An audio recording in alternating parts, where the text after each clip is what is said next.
is not in what I own, not in the strength of flesh and bone, but in the costly wounds of love at the cross.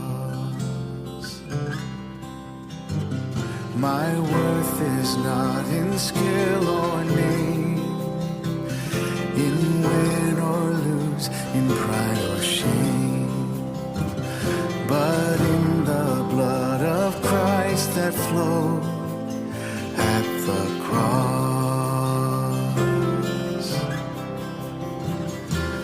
I rejoice in my Redeemer, greatest treasure, wellspring of my soul. I will trust in Him, no other. My soul is satisfied in Him alone.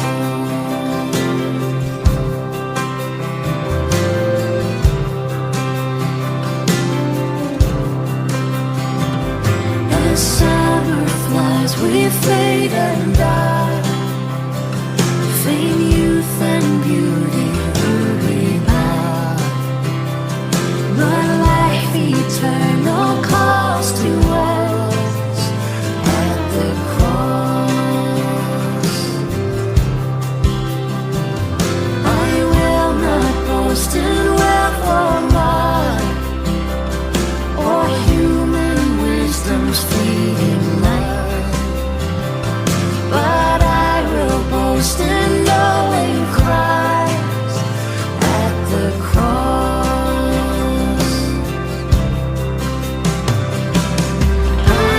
Rejoice in my Redeemer, greatest treasure, wellspring of my soul. I will trust in Him, no other. My soul is satisfied in Him alone.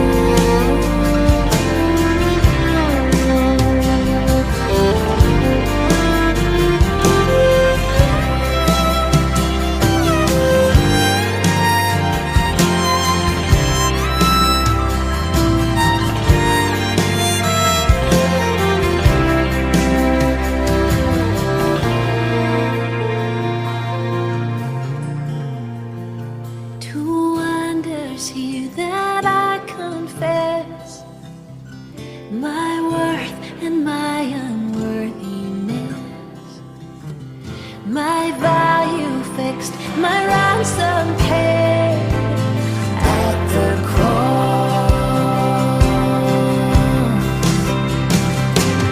I rejoice in my Redeemer, greatest treasure, wellspring of my soul.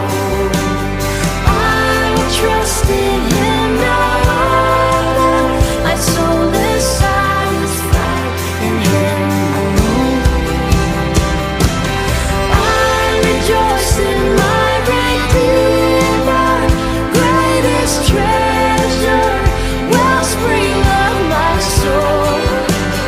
I will trust in Him, no other. My soul is satisfied in Him alone.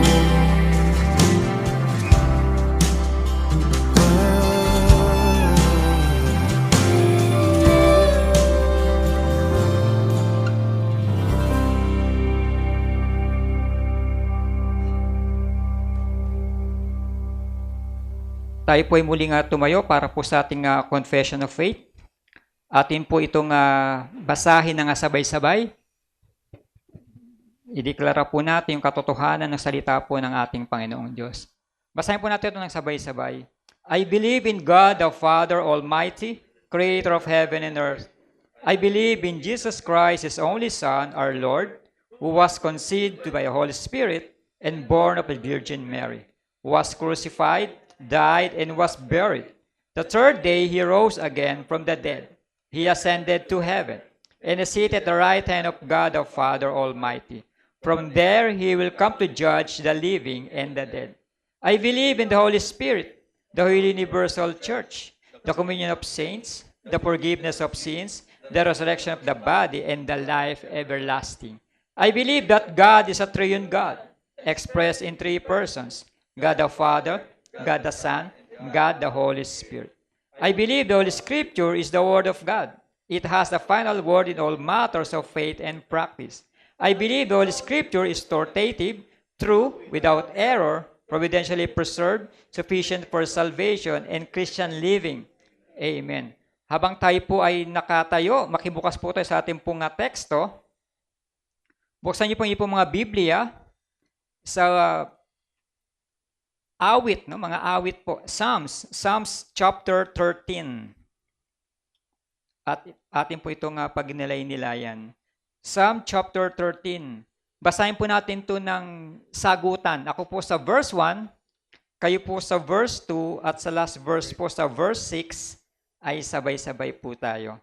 Psalm chapter 13, verse 1. How long, O Lord, will you forget me forever? How long will you hide your face from me? How long shall I take counsel in my soul, and have sorrow in my heart all the day? How long shall my enemy be exalted over me? Look on me and answer, O Lord my God. Give light to my eyes, or I will sleep in death. This my enemy say, I have prevailed over him. This my foes rejoice because I am shaken. Verse 5, but I trust in your unfading love. My heart rejoices in your salvation. Altogether, I will sing to the Lord, for He has been good to me. Tayo po sa mandaling manalangin. Salamat, Panginoon, sa pagkakabasa ng ipong banal na salita. Patuloy nga itong pagpalain na ito'y magamit namin sa aming pang-araw-araw na pumuhay. At sa namin tinataas, pinagkakatiwala ang gawain ito, at ikaw nawa ang maitaas namin sa kalagitnaan ng pagtitipon na ito. Ito ang panalangin, in Jesus' name, Amen. Amen. Makakaupo na po ang bawat isa. Muli po na isang mapagpalang umaga po sa bawat isa po sa atin. At tunay po nakakagalak nga po no, kapag tayo po nagkakasama-sama upang sama-sama po tayo mag-aral at magnilay-nilay po ng salita po ng ating Panginoong Diyos. Dito po sa binasa po natin, sa Psalm chapter 13, isa sa mga sulat po o awit ni Solomon, ni David, ni David. Paulit-ulit na binabanggit po dyan ni David na how long. 4 times niya pong binabanggit po dyan. How long, hanggang kailan. Ibig sabihin, may mga pinagdaraanan itong si David. At maging sa atin din po, hindi po tayo exempted. Si David nga po hindi exempted. Si David po ay isang tao na malapit sa puso ng ating Panginoong Diyos. Malapit na po sa puso ng ating Panginoong Diyos. Kung sa atin nga, parang siya po yung favorite na nakakaranas din ng hindi magandang bagay. How much more tayo na sometimes or most of the time na namumuhay sa kasalanan. Marami tayong mga pinagdaraanan. Sino rito mga walang problema? Taas ang kamay. No? Sino walang struggle sa buhay? Taas ang kamay. Walang trials nararanasan? Taas ang kamay. Sino hindi nade-depress? Taas ang kamay. Wala magtataas. Ibig sabihin, lahat tayo ay nakakaranas ng either depression, persecution, problems, trials, name it, ano pa? Misery. Yan yung mga pangit na terminology na nararanasan po natin sa araw-araw. Isama mo na yung kakulangan. Kakulangan saan? Letter F. Financial. Ano ba pinagmumulan lahat ng problema natin? Financial ba? Isama na natin yung relationship po natin sa loob ng family. No? Yan po yung mga nararanasan natin na mga problema, mga trials na hindi natin pwedeng iwasan. Yan ay present po sa atin sa ating pang-araw-araw na paumuhay. At dito po sa binasa po natin teksto, Laging binabanggit ni David, hindi pa po siya hari po dito. Ano pa lang po siya? Siya po ay soon. Siya po ay inanointa po bilang hari pero hindi pa po siya nauupo. Present pa po dito si King Saul. Ito po yung time na si David po ay pinag-uusig po ni Haring Saul. Kasi si David po ay threat kay King Saul. Although si David ay inanoint na bilang hari, pero si King Saul ay hindi pa po bumababa sa kanyang trono. Bagabat inalis na po sa kanya yung kanyang trono, inalis na po sa kanyang pagiging hari. Inalis na po ng ating Panginoong Diyos. Kaya nga po si Haring Saul ay nagagalit kay David. Kaya gusto niya itong patayin. Kasi David ay nagpakalayo-layo. Kaya siya nakarating sa wilderness na tinatawag. Siya nasa mga ilang nagtatago sa kuweba para lamang makaligtas dito sa banta ni Saul na siya ay patayin. Hindi lang po si Haring Saul, maging yung kanyang nation, yung kanyang army, ay pinag-uusig at pinaghanap ito si David. Kaya ang tanong niya, how long, O Lord? Hanggang kailan? Ganyan din mga tanong po natin sa ating buhay, lalo sa ating panalangin, kapag tayo nakakaroon ng problema, hanggang kailan, Lord? Hanggang kailan ko ito mararanasan? Hanggang kailan mo ito ipaparana sa akin? Hanggang kailan ito, Lord? And minsan, or most of the time, parang walang nangyayari sa panalangin natin. Parang walang nakakarinig. Parang si Lord ay napakalayo. Parang hindi naririnig ni Lord. Parang wala siyang tenga. Wala siyang mata. Hindi niya nakikita yung sitwasyon natin. Hindi niya naririnig yung mga hinaing natin. Yun yung mga madalas po nating nararanasan. May mga hinihingi tayong favor sa ating Panginoong Diyos, pero parang wala lang. Tumatalbog lang sa kisame yung mga panalangin natin. Parang nananalangin lang tayo sa kawalan. Walang sumasagot. At maging pagbabasa natin ang salita ng ating Panginoong Diyos, parang hindi siya nangungusap, parang hindi niya sinasagot yung mga tanong natin. At napakarami nating katanungan ang hindi masagot natin. Hindi masagot ng kapitbahay natin, hindi masagot ng pamilya natin, at minsan hindi masagot ng salita ng ating Panginoong Diyos dahil hindi nangungusap yung salita ng Diyos sa buhay ng bawat isa. Yan yung kalimitan po na nararanasan at nangyayari po sa atin. At maging si David, hindi po exempted. Kaya sabi, how long? How long, O Lord?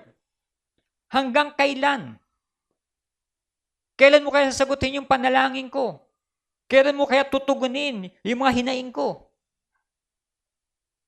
Minsan nananalangin tayo, yung sakit natin na 30 years ago, yun pa rin ang sakit mo. Hindi ba naririnig ni Lord yung hinaing natin? Hindi ba naririnig ni Lord yung mga panalangin natin? Hindi ba nakikita ni Lord yung mga nangyayari sa atin? Hindi ba nakikita ni Lord yung ating mga pang-araw-araw na struggle sa buhay? At kapag tumatawag tayo sa Kanya, parang wala. Walang nangyayari.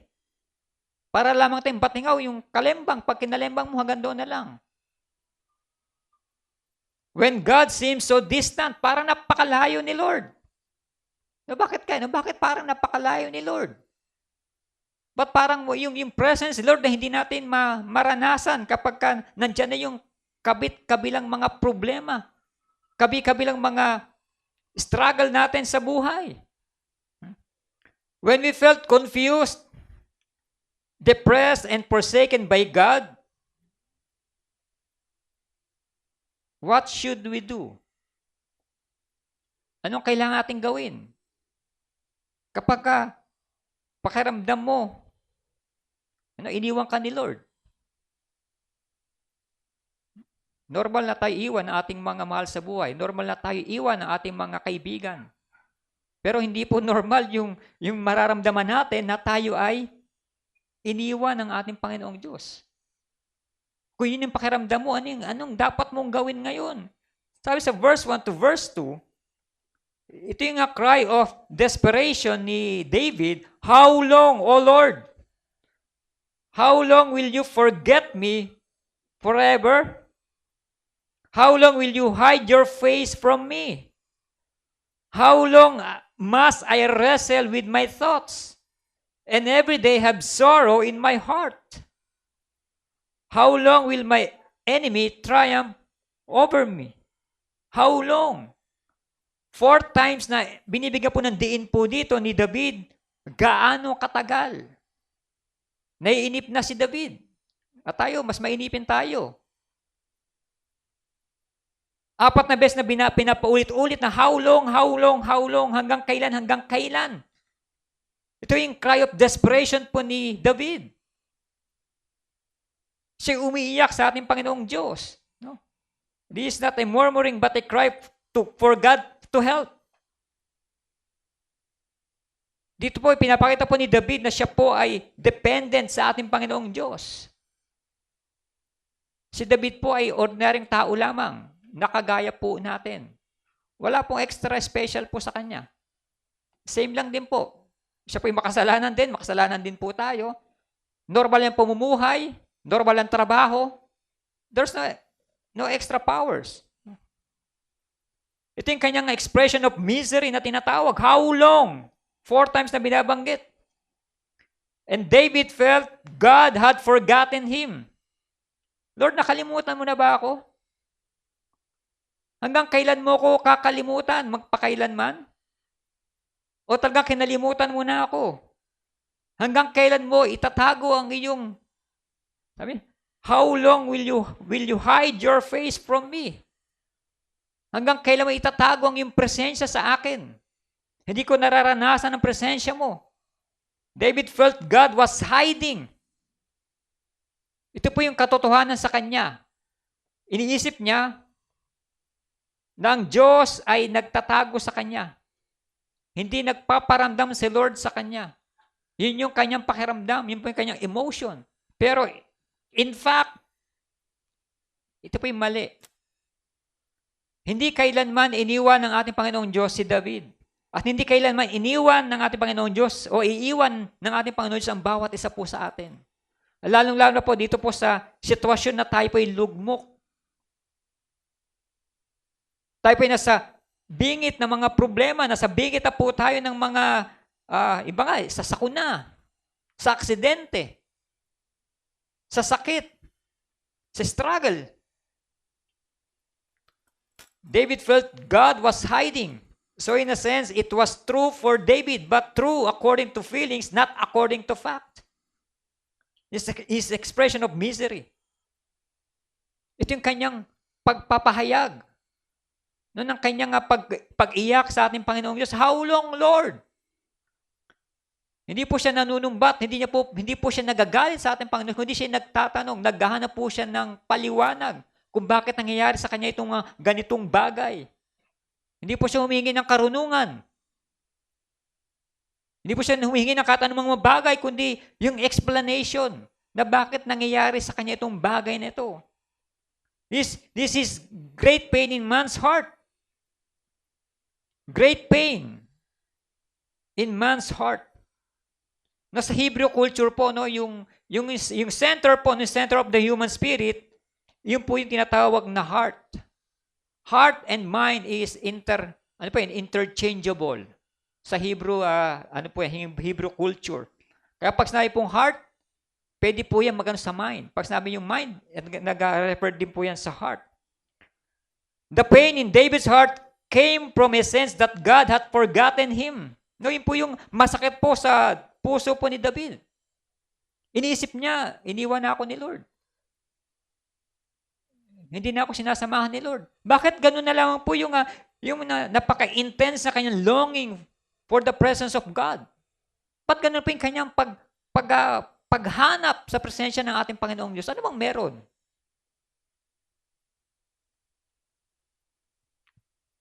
When we feel that God was distancing Himself from us, yung sinasabi natin na kapag wala ang ating Panginoong Diyos, wala po tayong magagawa. Si David po, ordinaryong tao. Wala po siyang kakayahan sa lahat ng bagay. Pero nung siya po ay naging hari, yung mga labanan, gera, pag-ulad ng kanilang lugar, ng kanilang bayan, ay nakasalalay doon po sa kanilang pagsamba sa ating Panginoong Diyos. Every time na nalulugod ang ating Panginoong Diyos sa namumuno kay Haring David, pinapaulad niya po yung kanyang bayan. pinapanalo niya po si David sa lahat ng labanan. Yan po hindi dahil si David ay magaling, hindi po si David ay marunong. Hindi po dahil si David ay matipuno, hindi po, no? Dahil yan po sa tulong ng ating Panginoong Diyos. Walang magagawa si David kung hindi po siya tutulungan ni Yahweh. Kung hindi po siya tutulungan ng ating Panginoong Diyos. Kaya gano'n lang po yung kanyang longing dito po sa presensya ng ating Panginoong Diyos. Lord, kung wala akong magagawa, kaya kailangan ko yung presensya mo, kailangan nandito ka, tulungan mo ako. Dahil wala akong magagawa, I'm nothing without you. He tried all the things by His might. Ginawa niya na po lahat ng mga bagay sa kanyang kakayahan.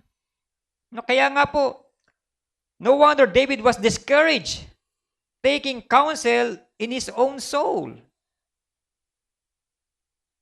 Dahil inisip niya, kaya niyang solusyonan, kaya niyang gawin ang mga bagay, pero nagkakamali siya. Kaya dumating sa punto na kailangan niya talaga ng tulong ng ating Panginoong Diyos. How long, O Lord? Hanggang kailan mo ako pag-aantayin? Hanggang kailan ko mararanasan ang mga problemang ito? Hanggang kailan? No, yung tanong na tila baga parang walang kasagutan, parang ikaw ay bumato ng bato doon po sa ilog. Parang walang sumasagot doon sa katanungan na yun. How long, O Lord? Ito yung kanyang cry of desperation. No? Desperate po siya dito po sa presensya ng ating Panginoong Diyos. Kailangan niya na yung presensya ng ating Panginoong Diyos dahil hindi niya kaya humarap kay Saul. Hindi niya kaya humarap sa taong bayan kasi siya ay pinag-uusig. It's a cry of desperation. Many times we are confronted with problems. We find this to be true. The more we think about the problems, the more depressed we get. Diba? Kapag lagi mo iniisip yung problema, talagang nanganganak ang problema. Totoo ba yun? Nanganganak ang problema. Isipin mo isang problema ngayon. Mamaya, meron na naman, may darating. Isipin mo namin darating na problema, meron na naman. Hindi mauubos po yan. Nanganganak po yan. The more we think about the problems, the more depressed we get. Kaya nga po, isa ito sa katotohanan ng mga passages po na ito, where believers sincerely cry out to God with their confusion and pain, not understanding why God has chosen to allow events to occur. Kasi hindi natin maunawaan. Tinatanong natin, bakit mo, Lord, inaalaw itong mga bagay na ito? Bakit mo, Lord, pinapahintulutan ng mga bagay na ito? Ang sa mabigat na tanong yan, di ba naglilingkod naman ako sa iyo? Bakit mula nung naglingkod ako sa iyo, Lord, mas lalong dumami yung problema ko? Mas lalong naging complicated ang lahat ng bagay nung ako'y sumunod sa iyo. Mabuti pa yung nandun ako sa dati. Wala akong problema, hindi ako namumblema. Ngayon, mas marami akong problema. Mas nadagdagan ang problema ko, mas nadagdagan ang struggle ko sa buhay. No, yun po yung mga tanong po natin na hindi natin nauunawaan kung bakit ito ay pinapahintulutan ng ating Panginoon Diyos na mangyari sa ating buhay. Minsan ba natanong natin kay Lord? O sinagot natin yung tanong natin na alam ko, Lord, meron kang layunin. Meron kang purpose sa lahat ng mga nangyayari ito sa aking buhay.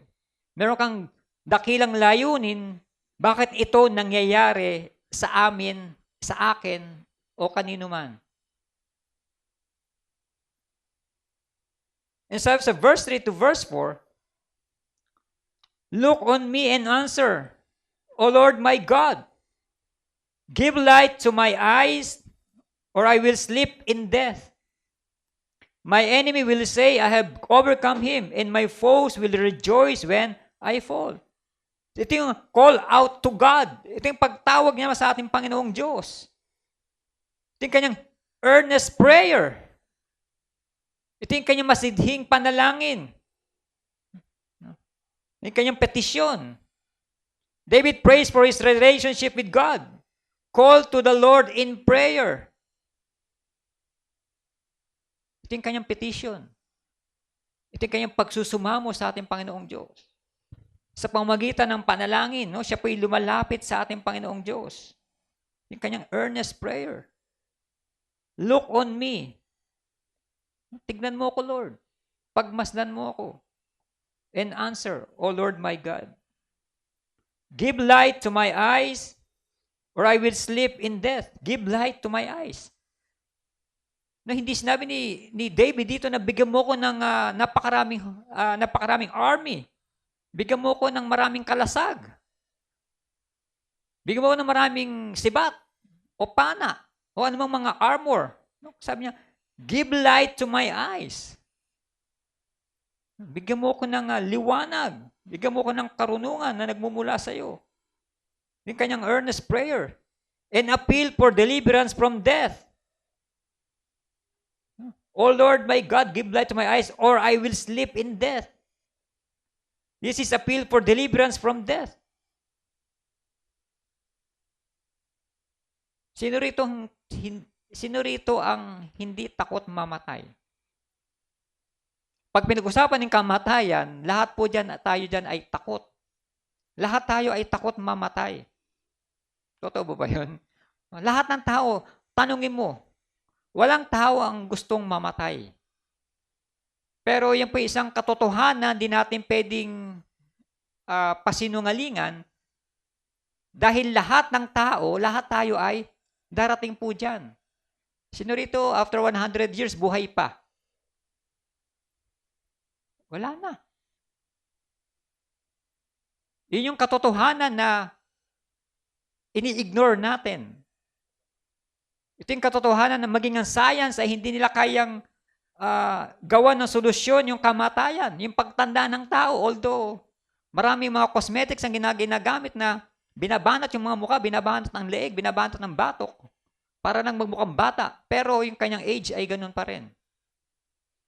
Minsan nga parang puppet na yung mga yung mga 80 years old, 90 years old na mga matatanda na binabanat yung mga mukha. Talaga banat na banat, no? Banat pa sa balat ng bata. Pero mukha na siyang puppet.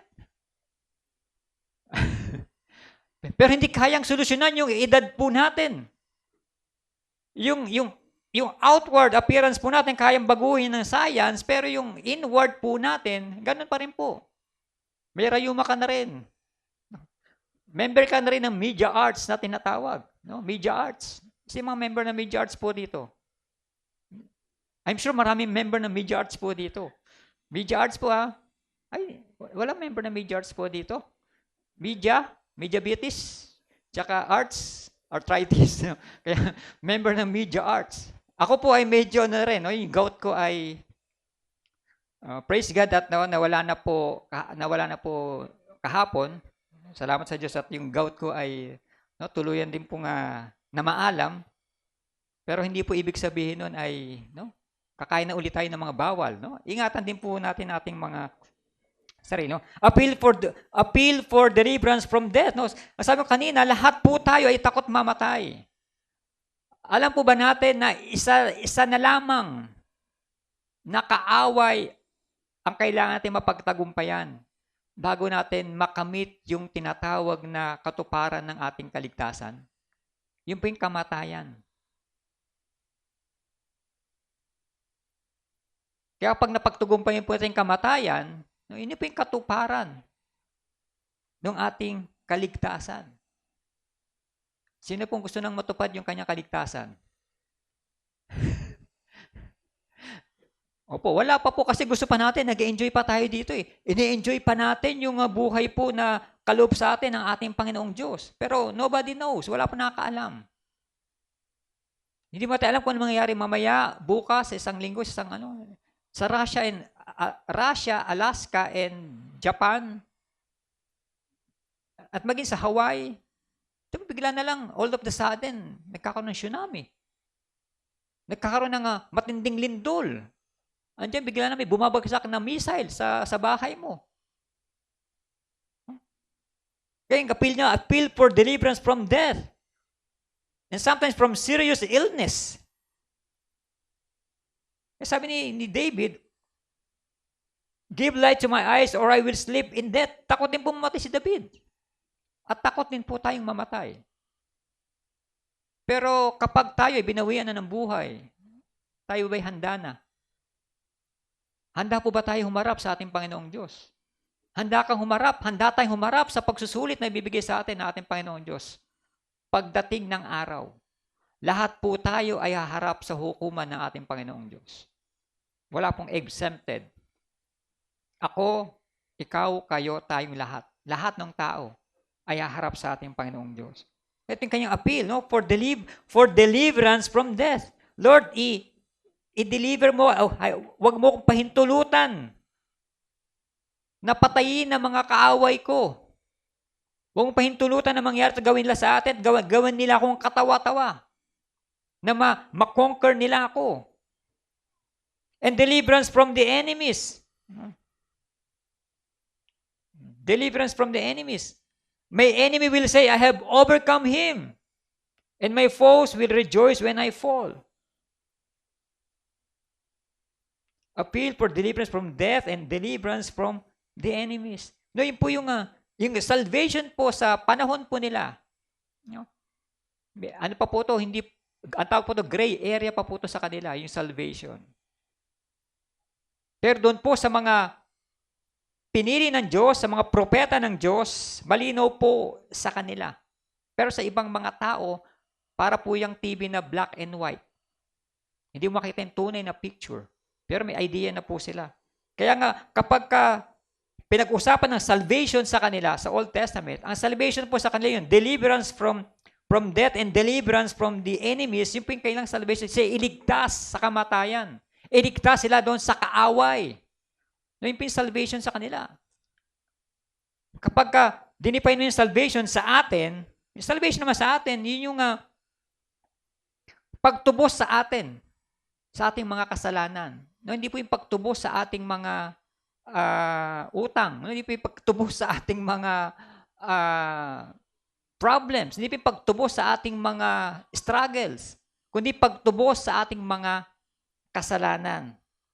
And our prayers should be concerned for God's glory, not just for our happiness. At alam po ni David na si Yahweh lamang, ang ating Panginoong Diyos lamang ang pwedeng tumulong sa kanya. Ang ating Panginoong Diyos lamang ang pwedeng magligtas sa kanya dito sa kamay ng mga kaaway. At sa problema niya, he knows that only God can rescue him, and this causes him to sing. Unless the Lord intervenes, David expect to be defeated. Kaya yung ninais ni David, no? Lord, mag-intervene ka dito sa pangyayaring ito. Lord, gumawa ka na, Lord. Dahil hindi ko na kaya yung paghihirap na ito. Gumawa ka na, Lord. Magpakita ka na ng himala. Call out to God.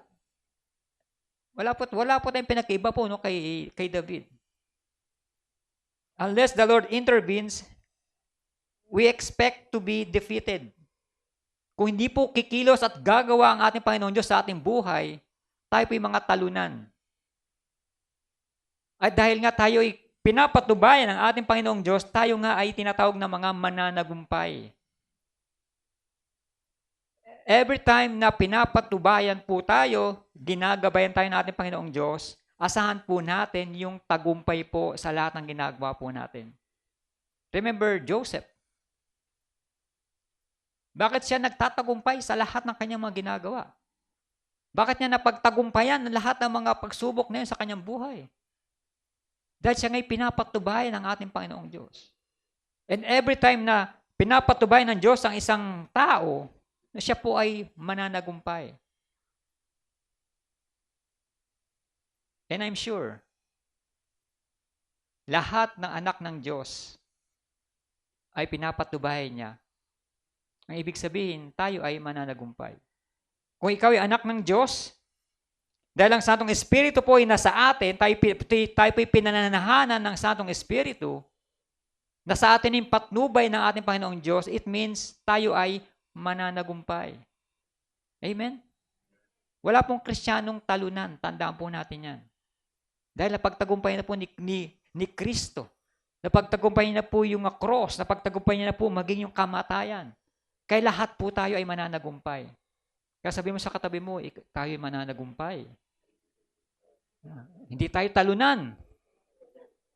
Opo, wala pong Kristiyanong talunan. Paano pastor yung mga pinapatay doon sa Middle East, mga pinupugutan ng ulo? Hindi po loss po 'yun. Pwedeng loss yung kailang buhay.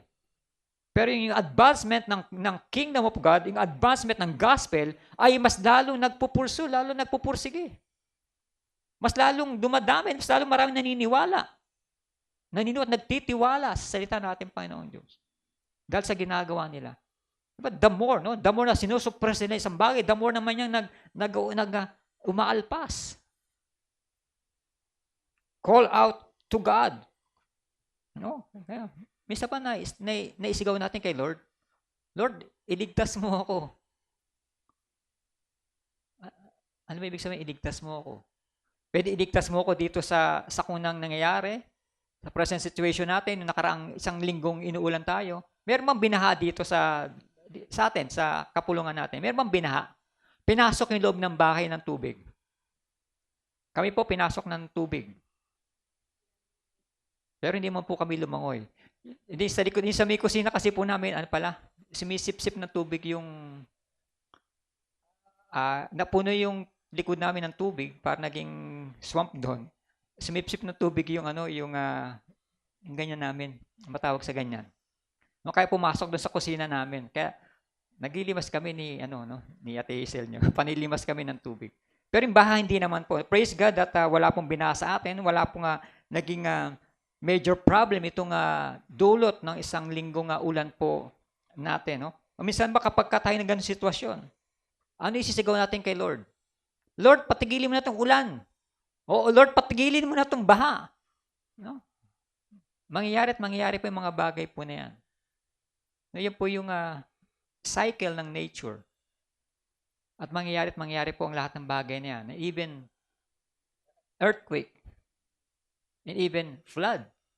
Kasama po yan sa design ng ating Panginoong Diyos. And nawa tayo tumatawag sa ating Panginoong Diyos yung tingnan po natin ano ba yung kanyang layunin. Ano ba yung kanyang dakilang kalooban sa mga bagay po na yan. At sa ating buhay po.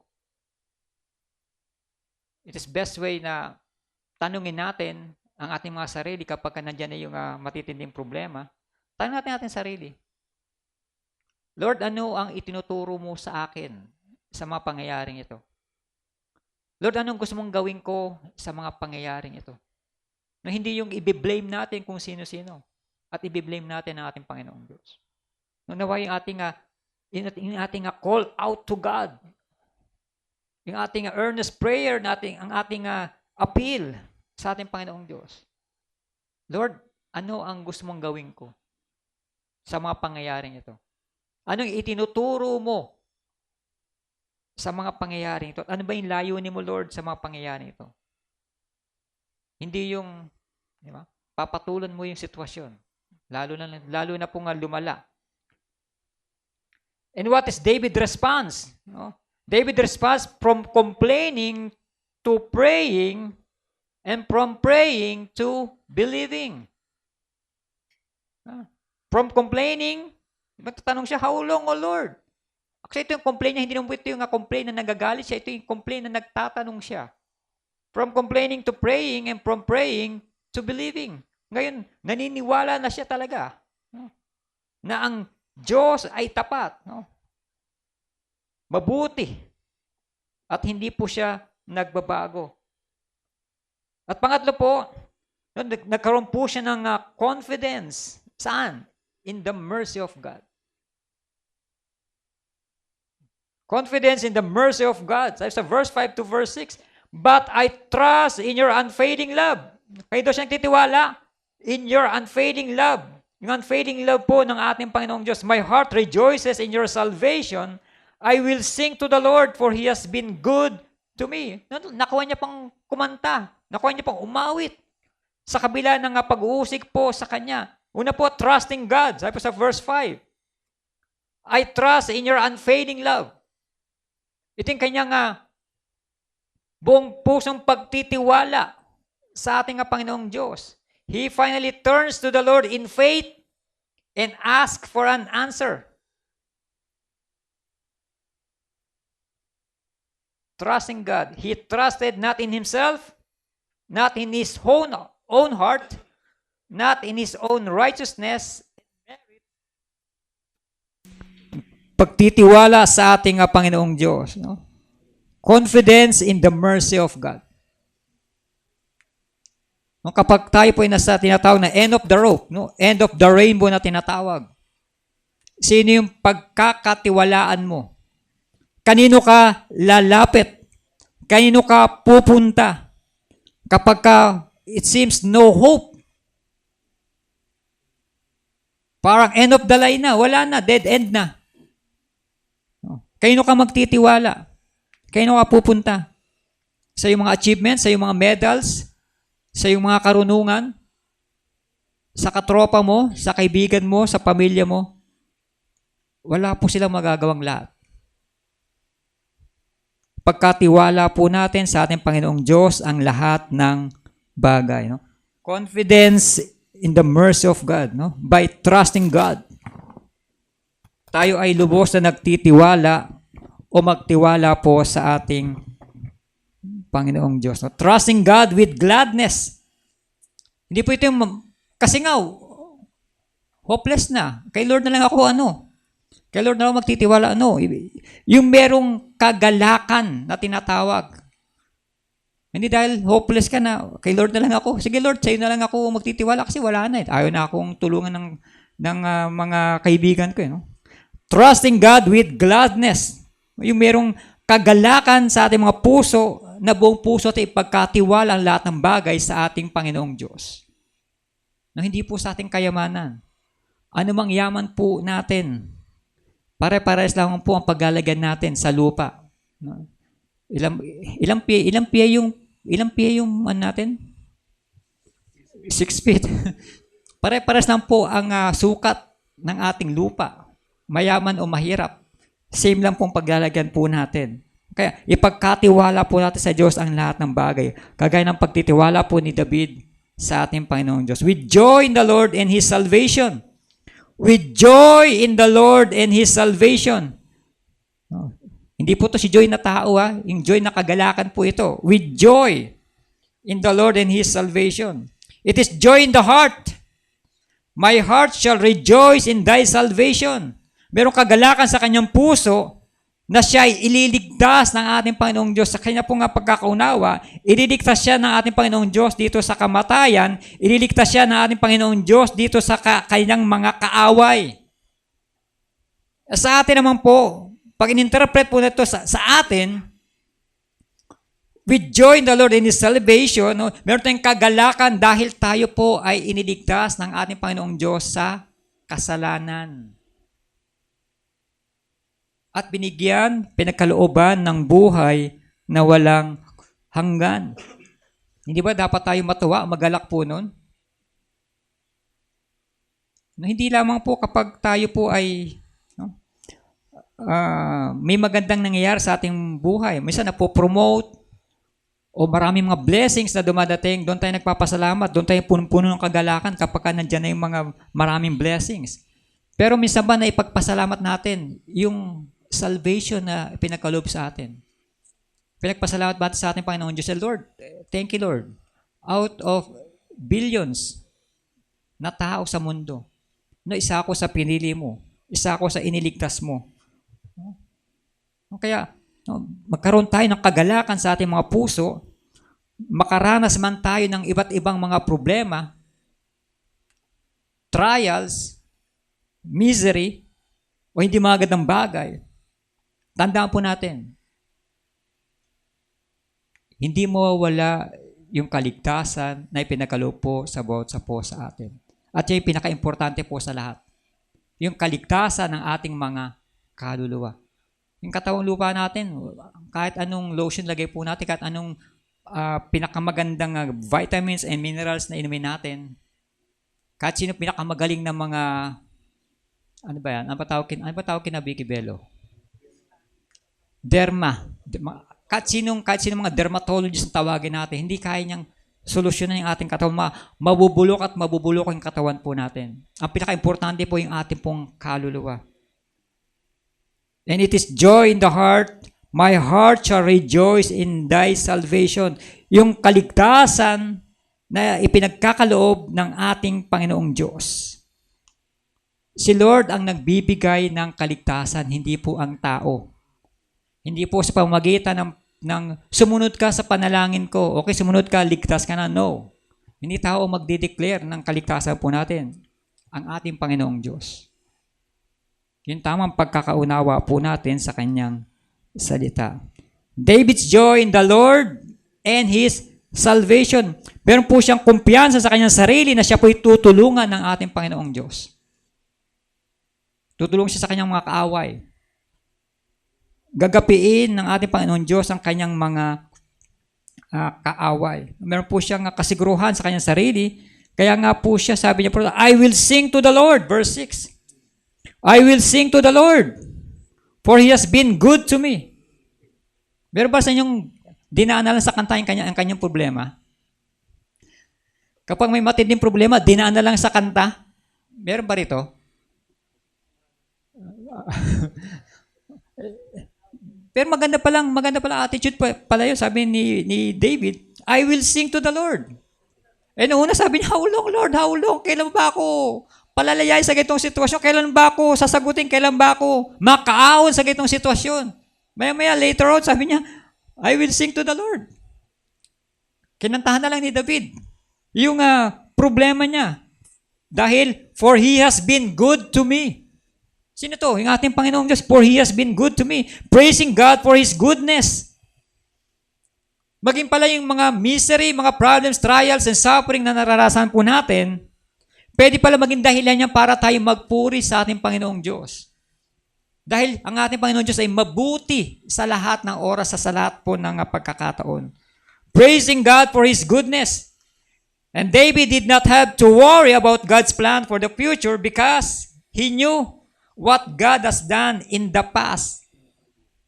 Yung ginawa ng ating Panginoon Diyos kay David. Paano niya natalo si Goliath? Dahil ba doon si David ay magaling sa sling, sa tirador, balatik? Dahil ba tumama yung bato doon sa noo ni Goliath? No. Dahil ito ay sa ating Panginoong Diyos. Ito'y kilos at gawa ng ating Panginoong Diyos. Dahil meron siyang dakilang layunin kay David na maging hari, pamahalaan ng kanyang bayan. Praising God for His goodness. No? Kaya sa verse 5 to verse 6, ito po yung turning point ni David kung saan ay nire-reminisce niya, inaalala niya yung ginawa sa kanya ng ating Panginoong Diyos, sa kanya mga past years, past days po. And doubt brings sorrow, faith brings praise. Doubt brings sorrow, faith brings praise. Kaya kung tayo merong pananampalataya sa ating Panginoong Diyos, ito'y magdudulot sa atin para papurihan po natin ang ating Panginoong Diyos. Amen? At kapag tayo ay nangangamba o nagdududa, no? Kapighatian po ang hatid po ito sa atin.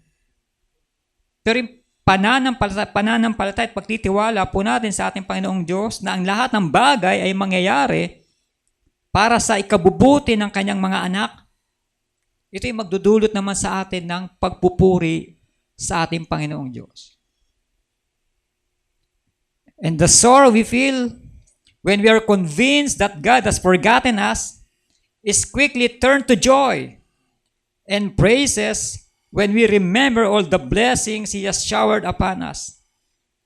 Pray with faith and God will bless us above what we can ask or think.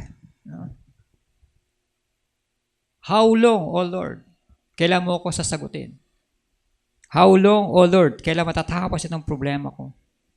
At naway maunawaan po natin nangyayari ang mga bagay po na yan para sa ikabubuti pa rin po natin, para sa ikalalago ng ating pananampalataya at makita po natin, ma-experience po natin ang katapatan at kadakilaan ng ating Panginoong Diyos. Amen? Tayo po sa mandaling manalangin. Let us pray. We thank you, Lord, sa salita mo na aming napagnilayan sa oras na ito. Nawa, bigyan mo kami, Panginoon, ng karunungan na nagmumula sa iyo, kaalaman na nagmumula sa iyo, na maabot namin ang iyong pamantayan. Maunawaan namin ang mga nangyayari sa aming mga buhay sa pamamagitan ng iyong banal na salita. Tulungan mo rin kami, Panginoon, na mapagtagumpayan anuman ang hamon sa amin, lalo na, Panginoon, kapag nasa bingit na ng hindi magandang bagay ang nangyayari sa aming buhay. Tulungan mo kami, Panginoon, na maalala ka, Panginoon. Ikaw ang aming hanapin, ikaw ang aming tawagin sa lahat ng mga problema o struggles na naranasan namin sa aming pang-araw-araw na pamumuhay. Sa iyo namin tinataas at patuloy na pinagkakatiwala ang lahat ng bagay, maging ang pag-iingat mo at maging ang kaligtasan ng bawat isa. Ay sa iyo namin patuloy na ipinagkakatiwala at itinataas. Pinupuri ka namin, patuloy na pinapasalamatan, dakilang Diyos, mahabaging Diyos at banal na Diyos. Salamat, Panginoon, sa umagang ito na pinagkatiwala mo sa bawat sa amin, upang kami nga, Panginoon, ay pagtipunin mo sa isang dakilang layunin na ikaw ay mapapurihan at mapasalamatan. At nawa, Panginoon, ikaw ang naitaas namin sa kalagitnaan ng pagtitipon na ito. Ikaw ang naitaas namin sa aming mga puso at sa aming mga isipan. Ikaw ang naitaas namin at itataas sa lahat ng aspeto sa gawain sa lugar na ito. We thank you, Lord, dahil ikaw ay tapat at patuloy mong kinakatagpo, tinutugunan ang pangangailangan ng bawat isa. At kami ngayon nagpupulit, nagpapasalamat sa katapatan mo sa buhay ng bawat isa. Baging sa mga kapatid ko na idinako mo sa lugar na ito. Lord, tulungan mo ang bawat isa, Panginoon, na maabot ang iyong pamantayan sa paglilingkod. Ingatan mo nawa ang mga kapatid kong ito, Panginoon, sa kailang mga pang-araw-araw na gawain.